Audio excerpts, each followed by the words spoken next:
Culture is changing. Culture always changed. Because different traditions phase out, new traditions come in, etc. That happens. But if you actually hold that position, why does cultural appropriation matter? Ugh, she's so dumb.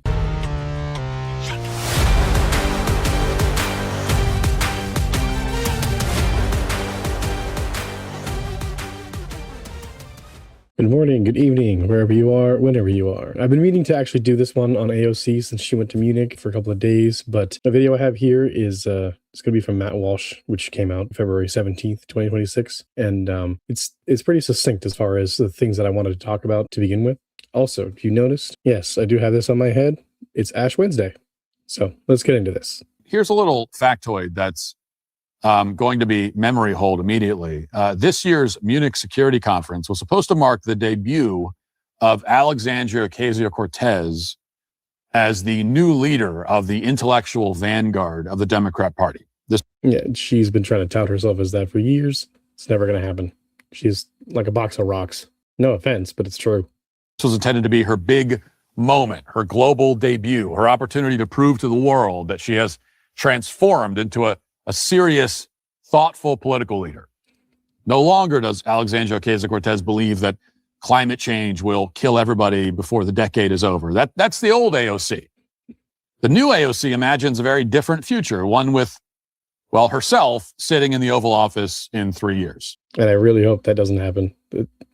That would be just as bad as Kamala Harris, maybe even worse, because AOC is actually quite a bit more radical. And that's why before the Munich Security Conference began, the Washington Post ran an article about AOC's upcoming appearance at the conference. And in this article, the Post revealed that a heavy hitter named Matt Duss, who serves as the executive vice president of something called the Center for International Policy, had secured a role, quote, advising Ocasio-Cortez's debut in Munich.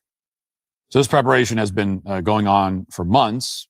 According to Duss, AOC, quote, brings an understanding of the way that oligarchy and corruption are part of the problem in our foreign policy and have been for a long time. No, I really have no idea what AOC thinks she knows about oligarchies. We live in the United States. There are no oligarchies here. People might think there are. That doesn't mean there actually are. We're still a constitutional republic. There are still laws. We're not governed by an oligarchy. See, expectations were sky high. Sandy Cortez was going to Munich, where she would publicly respond to the keynote address by the Secretary of State, Marco Rubio, in front of dozens of the most high-ranking, important diplomats in the world. AOC was gonna set the record straight. Yeah, there was no way she was gonna stand up to what Marco Rubio said.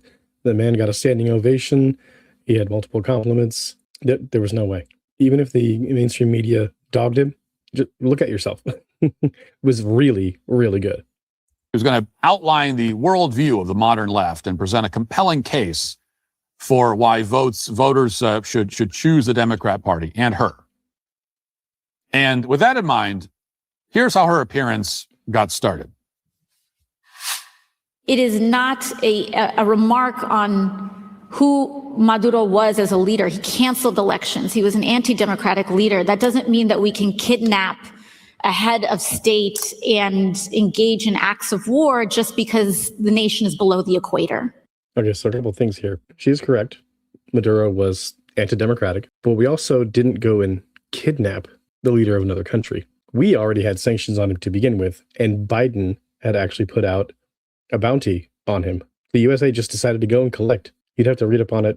I did put a lot of his crimes in one of my other videos. I'll try and make sure that I link that both in the description and here on the video. But yeah, he and his wife and many members of his administration have been personally sanctioned, not just the country of Venezuela, but them personally have been sanctioned for human rights violations, violating their own laws, like being anti-democratic, things like that. So it's not like we just decided to go and kidnap him. And then AOC makes a very fatal flaw here when she says that the country is below the equator. Yeah, we'll see that coming up in a second.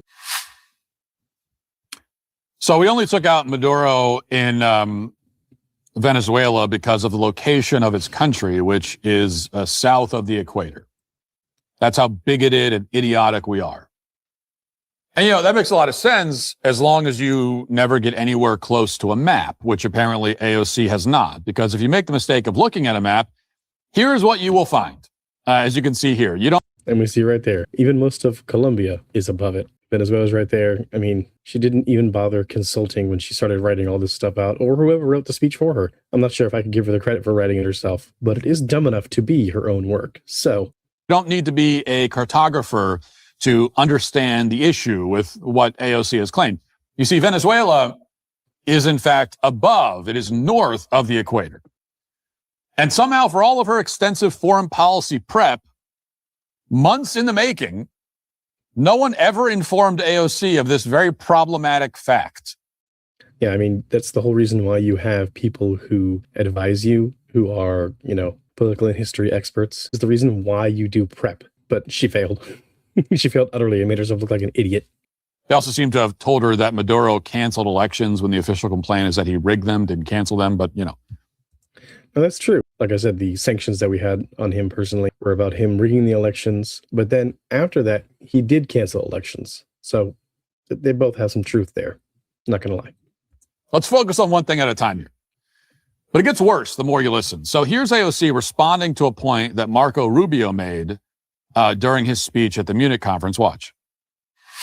Our horses, our ranches, our rodeos, the entire romance of the cowboy archetype that became synonymous with the American West.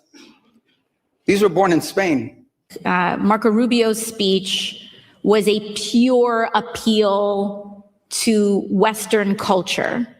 My favorite part was when he said that American cowboys came from Spain.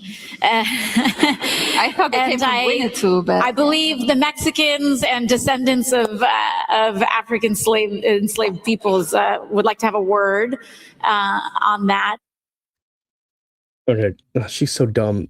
There's a few points here. First off, a Mexican, as we know them, is a mixture of Spaniards and the Native American peoples of the region. That's how you get a Mexican person. I have no idea why she thinks that they are completely separate people.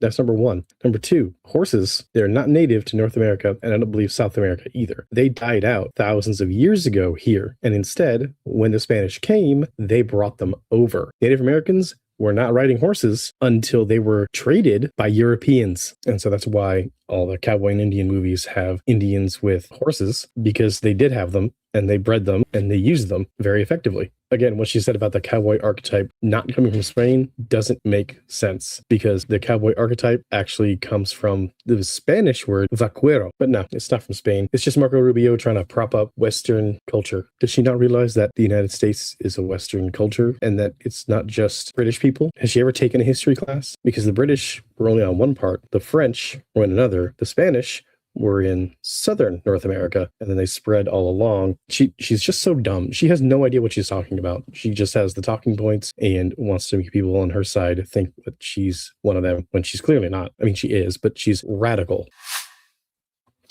So there are just so many layers to the stupidity here. It's like it's an onion of idiocy that you peel back with AOC as always. First of all, her name, and this will never stop being ironic and funny, her name is, as you know, Cortez. So she shares a name with the Spanish conquistador who brought horses to Mexico in 1519, returning horses to the Americas for the first time in 10,000 years. See, there we go. And I didn't need him to tell me that. I already knew that before I reviewed this video, but I didn't know the exact date. Yeah, she's so dumb. And yet she's apparently under the impression that cowboys who, of course, ride on horses, that's part of the thing of being a cowboy, have nothing whatsoever to do with Spain. Or she's implying that somehow there could have been cowboys here in the Americas before the Spanish showed up. So there were cowboys here before there were horses. Where were the cowboys? Were the Aztecs, were they the cowboys? Yeah, I think AOC is just confused with certain events, like with Mexican history, like the Alamo and things like that. Yeah, they had horses because the horses had 400 years to be bred and spread across North America. It's just ridiculous. AOC, who did the Incas have cowboys? Who were the cowboys? I mean, you certainly can't go up to the Great Plains. I mean, now we're getting into geography. I know this is above her pay grade, but you can't go up to the Great Plains and find any cowboy Indians there. Now, hundreds of years later, you would have Great Plains Indians who were the Comanches, expert horsemen, but that was after the horses were introduced by the Spanish.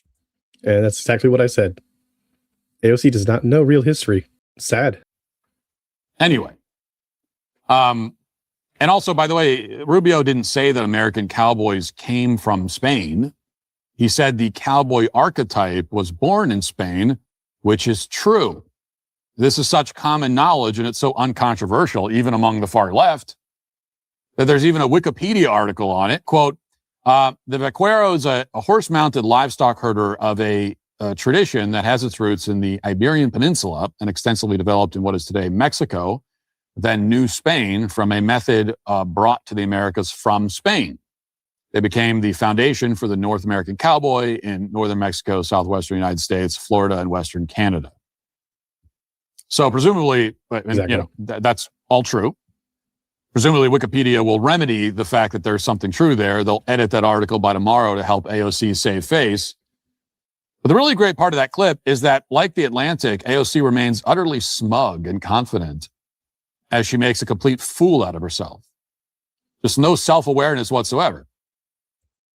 Yeah, no, and I think that's part of her problem. Matt's right on that. There's no self-awareness. She just believes what she believes, and she just spouts it out instead of actually thinking about it. Because that's what most people who actually do think rationally do, is that they think about their positions, and then they research what those things are, and then make a logical decision based on all the information, not just, I was told this, or this sounds good, or racial whatever. But AOC clearly thinks that way instead of logically.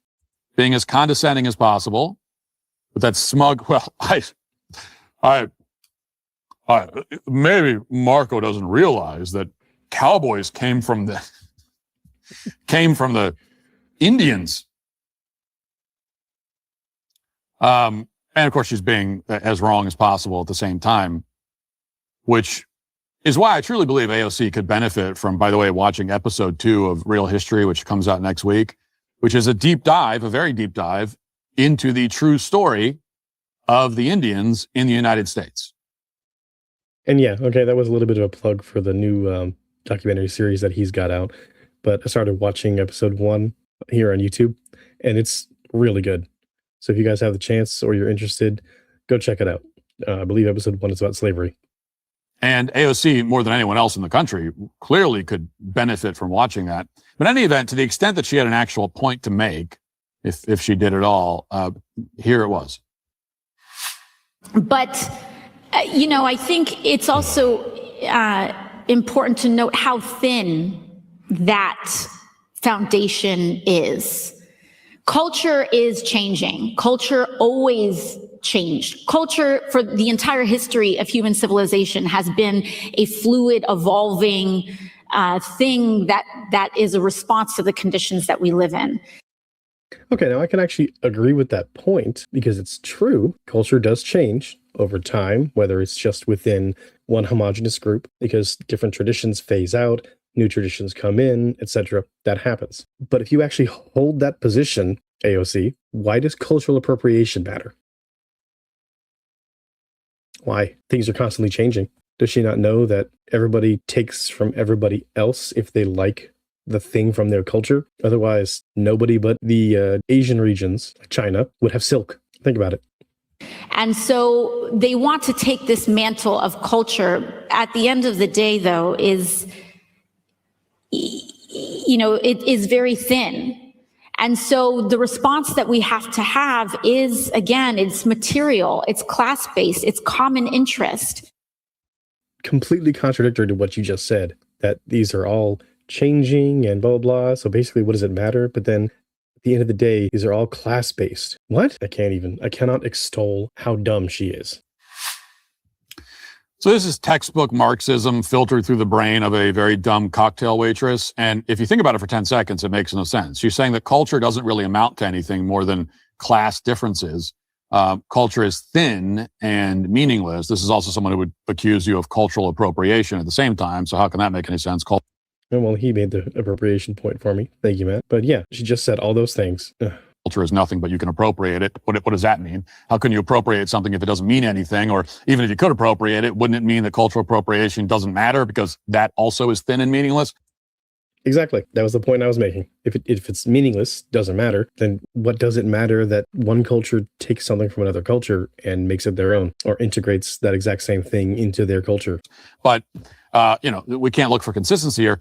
But she says all the traditions and laws and accomplishments and architecture and scientific breakthroughs dating back thousands of years are nothing compared to class. All that matters is how many material possessions you have and how much money is in your bank account. Which is exactly what Marxism is about. Class differences. In other words, the bourgeoisie, oppressing the proletariat. So, of course, the proletariat has to rise up against the bourgeoisie, which AOC is technically a member of the American bourgeoisie because she's one of the elites. And yet she tries to act as if she's a normal person. And that doesn't make any sense. And then, of course, Marxism. And if anybody doesn't know, because I did do this as part of my own video, is that Marx specifically wrote in the Communist Manifesto that the end goal of socialism is communism. Think about that for a second. Now, putting aside how cynical and depressing that kind of thinking is, does that sound right to you? Let's run a little thought experiment here, hypothetically. Say you're a middle-class American making, 70 grand a year. Who do you think you have more in common with? An American executive making $1 million a year, or a middle-class family in North Korea earning the equivalent of $70,000 a year?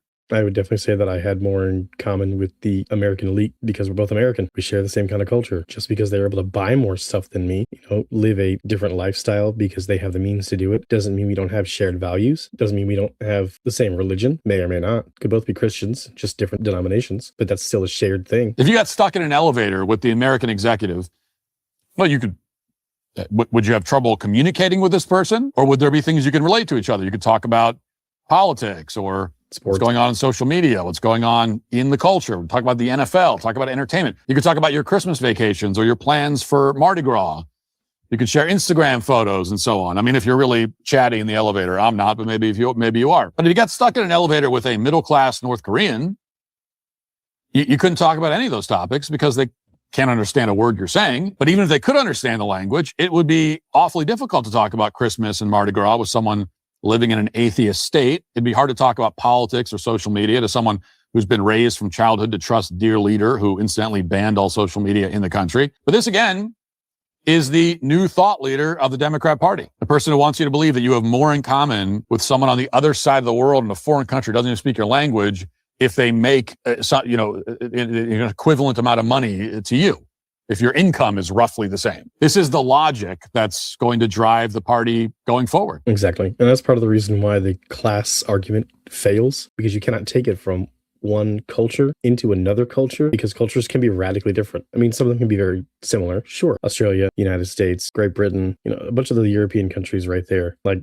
France, I'm sure that I can't speak French. I just can't. I don't want to, honestly. But if a French person was trying to speak to me in English, I'm sure there are some things we could relate to, but I really highly doubt I could relate at all as a middle-class person with anybody in North Korea. Probably not even South Korea, except for certain things. I mean, some kinds of social media and maybe some kinds of music, but I doubt it. A lot of South Koreans do like American music and, vice versa. So there could be some similarities there. But the point stands. You cannot make a class comparison between different cultures. They're radically different. So it's noteworthy that every time she opened her mouth, every time she tried to outline this ideology, AOC fell on her face. Watch. There's a very big difference between whiteness and national, like your actual culture, right? She just word salad the crap out of that. When you're thinking about what you want to say, you can pause for a moment. Whiteness is an imaginary thing. Being German is real. Being Italian is real. Being English. These are rich cultural heritages that are based on values, and they are so much a part of what make our cultures and our societies what they are. And yet, earlier in this exact same forum, you said culture is thin and meaningless because it changes all the time. You just contradicted yourself. What are you doing? You have no idea what you're talking about. Well, it's pretty incredible to watch because AOC she doesn't believe anything she just said. And none of these people do. Because AOC will insist that brown people are real and black people are real and even people of color, whatever the hell that means, even though we all have color, are real. And yet whiteness, white people, well, that's imaginary. Exactly. Couldn't have said it better myself. Whiteness isn't real, but AOC has literally said brownness before and blackness before, but whiteness isn't a thing. That's right. She doesn't believe any of this. Or if she does, there's a huge amount of cognitive dissonance going on inside her brain. So I guess we're no longer talking about abolishing whiteness, I suppose. So, we can't abolish it if it's not real. But let's give her the benefit of the doubt. Even though she doesn't deserve it, let's do that. Then in the same breath, AOC says it's totally real to be German or Italian or English or Polish. Why is that? Well, because people in those countries, in her words, have certain values. But wait a minute, what if a German and Italian have the same values or similar values? Do they lose their unique identity in that case? And for that matter, what if a German and an Italian get married and have a child? And what if the child shares the values of his German father and his Italian mother? Why exactly can't we describe people like this, and there are hundreds of millions of them, as white? Why is it imaginary to say that these are white people experiencing whiteness in the same way that a black person experiences blackness? Why can't we say that? And that's also really funny. It's one of the things that I did want to go ahead and touch on, possibly in another video, but I'll say it on this one since it is Black History Month. I do TikTok invasions with another person who's also on YouTube. And during one of those invasions, this was about 2 weeks ago, the end of January, one of the commenters said they were talking about Black history. And so all I did was ask the question, what is Black history? Their response was the collective experience of Black people in America. But that doesn't make sense. And the reason why is because not all Black people were slaves. In South Carolina, the first man to legally own a slave actually had to sue and take it to courts and got the man back as his slave. And it's actually one of the things that led to chattel slavery. That man was African American. He was a Black man. So he was a slave owner. I'm pretty sure that's not part of the collective Black experience that these people want to talk about. Not at all, because, they've always been oppressed, except for the fact that there were plenty of free Blacks in the North, which is part of the reason why the North was the one fighting against slavery. Blow your mind. Now, of course, the answer is that AOC has no idea what she's saying, nor does she mean any of it. As Bo Weingard put it, quote, if progressives actually believe this, then they would consider a group of 10 whites descended from 10 different European countries diverse. But of course they don't, because they believe very much in whiteness. That's true. They put all white people in one basket. They put all Black people in one basket. They're all oppressed. All brown people are in one basket. They're all oppressed. There is no room for diversity when you group people like that, when you make them a monolith. But no, the progressives are instantly making people monoliths. You are a member of this group, therefore this is how you are. All right, so you guys saw that. If you don't like Matt, too bad. I do. And I thought that his breakdown of those certain parts were great. And that's part of what I wanted to cover. I will be making a longer video, again, just about AOC and her trip to Munich, where she just embarrassed the crap out of herself even more. But for now, that's all I got to say about that. If you've made it this far, please make sure to give me a like and subscribe. You have a good day.